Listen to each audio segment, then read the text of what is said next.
it kind of, so we believe in the Bible, just like everybody else. But the Book of Mormon is like an account of everything that was happening during biblical times in the Americas. And it's kind of, and so it's about how people came to know Christ and follow him in America. So it's very similar to the Bible in that way. But then there was a apostasy where, the gospel was kind of taken away from the earth after all the apostles and disciples were killed. And so then in the early 1800s, Joseph Smith prayed about it and didn't know which church he was supposed to join because there was a lot of religious upheaval at that time, and he lived in Palmyra. And he worked on a farm, and he was shown these golden plates, which were actually the records of the Book of Mormon that were taken up by a guy named Moroni and buried in the Hill Cumorah up there. So.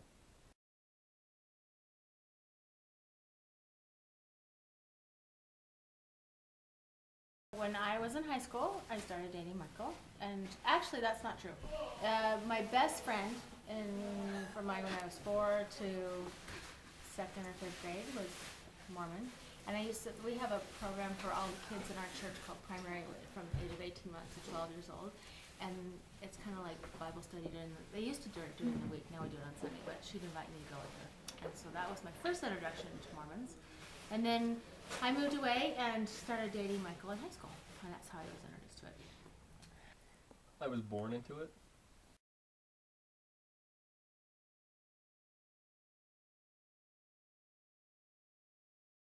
Obviously Mormons, but I mean I feel like Mormons are friends with a lot of people, and we're very welcoming. So I mean, to be a part of the Mormon community, you just have to, I don't know, just come hang out with us and come to activities that we put on, and it's actually really easily I think people think that we're very inclusive. Is that the right? Inclusive. But in reality, anybody's welcome to come to church. They're welcome to come to activities and just even hang out with us. So, yeah. Anybody who wants to become a Mormon has every right in the world to become a Mormon.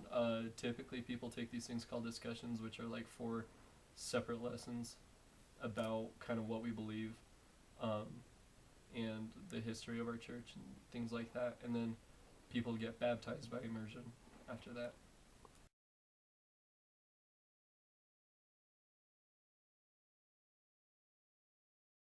That affect you and stuff? I mean, it's really hard. Just some of the big ones are dressing modestly, and I mean, with today's fashion, everything is super short, and not that that's bad, but we just have standards where we wear clothes to our knees and cap sleeves. So it's hard in that aspect, and just being at school and there's so much vulgarity going on, and people swearing and saying inappropriate things. It's hard to maintain your morals and stand as an example.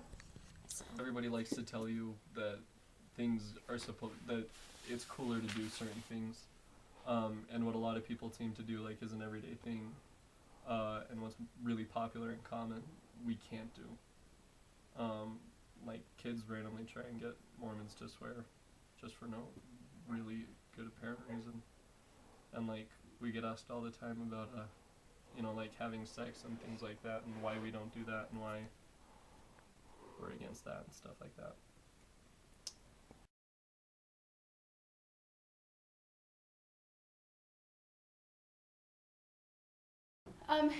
That is an interesting thing that a lot of people ask, because particularly our boys go when they're 19 for 2 years, and Catherine is going, and girls only go for 18 months. They go when they're older. And a lot of the world says, that's crazy, it's right at the prime of their life, and you're pulling them out, you're pulling them out and having them go, and it doesn't make sense to the world. And yet we know that, I'm so grateful for the missionaries that gave up 2 years of their life to teach me about the church, because I have found so much joy in it. And I think when you have something that's wonderful, you want to share it with others, because you recognize the joy that it gives others, and you recognize how it can help and how it can make families stronger, and how it can make communities stronger?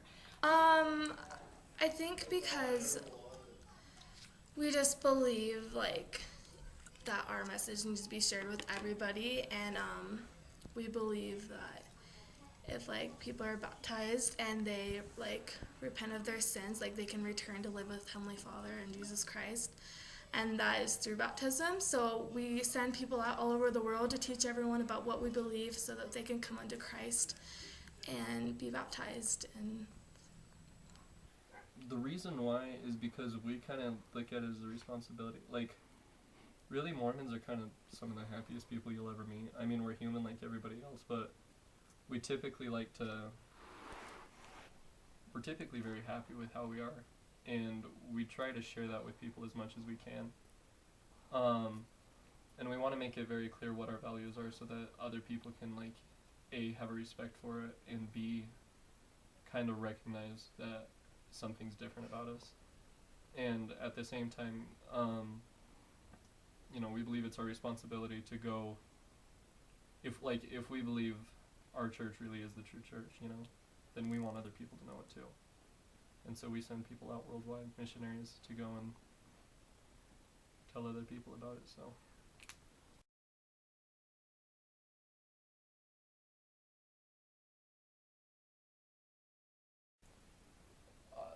As far as big families go, I mean, that's just kind of Like it just happens. just kind of happens. Yeah.